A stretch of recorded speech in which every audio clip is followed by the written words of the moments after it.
Welcome to my channel. তোমরা সবাই কেমন আছো? আশা করি খুব ভালো আছো, আর আমিও ভালো আছি। আজ সন্ধ্যা থেকে ব্লগটা স্টার্ট করলাম, সকাল থেকে কোনো রকম কথা হয়নি। বিয়েবাড়ি যাওয়ার জন্য সাজুগুজু করে রেডি, দেখতেই পাচ্ছ। আর ওদিকে শাশুড়ি মা চলে গেছে, খুব তাড়া দিচ্ছে। কার বিয়েবাড়ি, কী বিয়েবাড়ি, সব কিছু বৃত্তান্ত তোমাদের বলবো। আগে যাই, ঝটপট বিয়েবাড়িতে গিয়ে কি করছে না করছে সব কিছু দেখাই, তারপর ধীরে সুস্থে বাড়িতে এসে তোমাদেরকে সুন্দর করে দেখাবো যে কার বিয়েবাড়িতে গেছিলাম, কি করেছিলাম, সব কিছু বলবো। ঠিক আছে? মা এখন তাড়া দিচ্ছে, এখন আর কথা বলার টাইম নেই। চলো যাই, আর আমাকে কেমন লাগছে কমেন্ট করে জানাতে একদমই ভুলো না বন্ধুরা।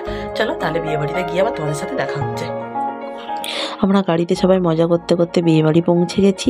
আর এই হচ্ছে মেন গেট, যেটা ফুল দিয়ে ডেকোরেশন করা, খুব খুব সুন্দর লাগছে। হ্যাঁ, এগুলো কিন্তু সবই অরিজিনাল ফুল, ঠিকই ধরেছো, একটাও আর্টিফিশিয়াল ফুল না, সবই অরিজিনাল ফুল দিয়ে সাজানো।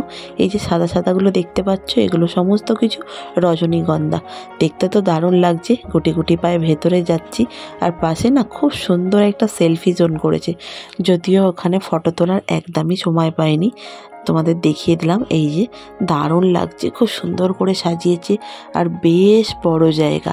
আর এই যে জায়গাটা দেখতে পাচ্ছ, এখানেই খাবার দাবার, মানে বুফে সিস্টেমে খাবার দাবার হচ্ছে। তারপর এত ভিড় হয়ে গেল হঠাৎ করে। বরকনে তখনও পর্যন্ত স্টেজে এন্ট্রি নেয়নি, ওরা এন্ট্রি নেবে বোটে, মানে নৌকায় করে বোটে করে আসবে আর কি। তাই জন্য একটু ভিড় ভাড়াক্কা হয়ে গেল। যাই হোক, এখানটা দেখতে পাচ্ছ, ছবিটা একদমই আবছা হয়ে গেছে। আমার ফোনটা হাত থেকে পড়ে যাচ্ছিল, আমি বুঝতেই পারিনি। তারপর ফোনটা ভালো করে সামলে সবাই মিলে এগিয়ে গেলাম স্টেজের দিকে, আর তোমাদেরকেও দেখাবো বর কনে কীভাবে বোটে করে এন্ট্রি নেবে। যাই হোক, চলো এখন যাই। ভিড় ঠেলে ঠেলে সবাই মিলে, আসলে আমরা যার গেস্ট আর কি, সে তো ওনাকেই খুঁজছি গিফটটা দেবো বলে। তারপর জানা গেল যে বরকনে এখনও আসেনি স্টেজে। দেখতে পাচ্ছ, স্টেজটাও জাস্ট অপূর্ব, দারুণ সুন্দর করে সাজিয়েছে। দুঃখের একটাই বিষয়, সেটা হচ্ছে বরকনের সাথে একটা ফটোও তোলা হয়নি। এই যে দেখতে পাচ্ছ, আমরা সমস্ত মেয়েরা এখানে দাঁড়িয়ে আছি, আমরা সমস্ত মেয়েরাই নিমন্ত্রিত ছিলাম। সবাই খুব সুন্দর করে সাজুগুজু করেছে। কেমন লাগছে বন্ধুরা অবশ্যই কিন্তু কমেন্ট করে জানাতে তোমরা একদম। দেখো কত সুন্দর লাগছে। আমরা সবাই স্টেজের ওপর উঠে গেছি, মানে এখানেও একটা ছোট করে স্টেজ করা হয়েছে, আর বরকনে বসার জন্য ওই যে উপরে ওখানেও একটা স্টেজ করা হয়েছে। আর চারিদিকটা দেখো কি দারুণ লাগছে। এটা একটা বোটিং ক্লাব, আর দেখতে পাচ্ছ বরকনে আসছে ওই বোটে করেই। কি দারুণ লাগছে তাই না দেখতে, জাস্ট অপূর্ব, অসাধারণ। আমি তো প্রথমবার এরকম দেখলাম। তোমরাও যদি কেউ আগে দেখে থাকো তাহলে অবশ্যই জানাবে। আমার তো বেশ ভালো লাগছে। আর বরকনের এন্ট্রিও হলো দারুণ, মানে আমরা খুব ভালো সময় এসে পৌঁছেছি, এটাই আর কি ভালো লাগছে।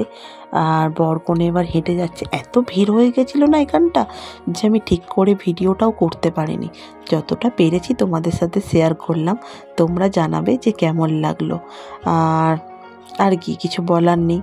ফোনটা বারবার ধরে থাকতে খুবই অসুবিধা হচ্ছে, আর আমি বুঝতেও পারছিলাম না আমার ক্যামেরাটা অন হয়ে যাচ্ছে না অফ হয়ে যাচ্ছে। আমি ভাবছি অফ করেই দিয়েছি, তারপর দেখলাম এডিটিং করার সময় যে এখানে অন হয়ে গেছিলো। যাই হোক, এখানে ছোট্ট করে বরকনে একটু ডান্সও করে নিল, আমাদের তো বেশ ভালো লাগলো। আর খাবার দাবারও প্রচুর ছিল, সেই আর কোনো রকম ভিডিও করা হয়ে ওঠেনি। খুব ভালো লেগেছে বিয়েবাড়িতে, অনেক অনেক মজা করেছি, আনন্দ করেছি, বেশ ভালো লাগলো। সবাই মিলে এখন এখানে দাঁড়িয়ে আছি, একটু স্টার্টার খাওয়া দাওয়া হলো। এখানে না লাইভ মিউজিকেরও ব্যবস্থা করেছে। স্টেজে দেখতেই পাচ্ছ গান করছে একজন মহিলা, আর পাশে উনি দাঁড়িয়ে অ্যাঙ্কারিং করছে। আমাদেরকে কেমন লাগছে বিয়েবাড়ির সাজে বন্ধুরা কিন্তু অবশ্যই জানাবে। আর খাওয়া দাওয়াটা দেখাতে পারিনি, বিয়েবাড়ি কমপ্লিট, এইমাত্র বাড়িতে এলাম। আর খাওয়ার দাওয়ার অনেক কিছু হয়েছিল, কিন্তু তোমাদেরকে আর দেখাতে পারিনি। ঠিক আছে, এখন রাত্রি 12টা বাজে, বেরিয়েছিলাম সন্ধ্যে 7:30, আর এখন দেখো 12টা বাজে। যাই হোক, আর এখন চেঞ্জ করি, ফ্রেশ হই, তারপর যদি পারি তো তোমাদের সাথে কথা বলবো, আর না হলে আর কথা বলার কিছু নেই। তোমাদের বলে দিই, আমরা পার্টি, আমাদের একজন, মানে আমরা মহিলা পার্টির লোক, ঠিক আছে, তাই আমাদেরকেই নেমন্তন্ন করেছিল। আমরা সবাই মিলে বেশ অনেকজন মিলে গেছিলাম, আর আমরা পলার আংটি দিয়েছি বিয়েবাড়িতে। সেটা তোমাদের দেখাতে পারিনি, আমার কাছেই, মানে আমার শাশুড়ির কাছেই ছিল, ঠিক আছে, আমরাই সঙ্গে করে নিয়ে গেছি, কিন্তু আর দেখাতে পারিনি। আর এই শাড়িটা তোমাদের কেমন লাগছে সেটা জানিও। আর আজ না একটা নতুন ব্যাগ নিয়ে গেছিলাম, যাওয়ার সময় তো তাড়াহুড়ো করে চলে গেছি, আর অনেক কিছু হয়েছিল। স্টার্টারে ছিল ওই গ্রিন চিকেন পকোড়াটা কাবাব, গ্রিন চিকেন কাবাব আর চিংড়ি মাছের পকোড়া, ঠিক আছে, পাপড়ি চাট, দই বড়া, তারপরে হচ্ছে ফুচকা, মোমো ছিল, মোমোটা শেষ হয়ে গেছিলো তাই পাইনি, আর বিরিয়ানি মানে মাটন বিরিয়ানি, চিকেন চাপ, অনেক কিছুই হয়েছিল। খাওয়া দাওয়া ভালোই হয়েছে আর ছোটো ছোটো বোতলও দিয়েছে।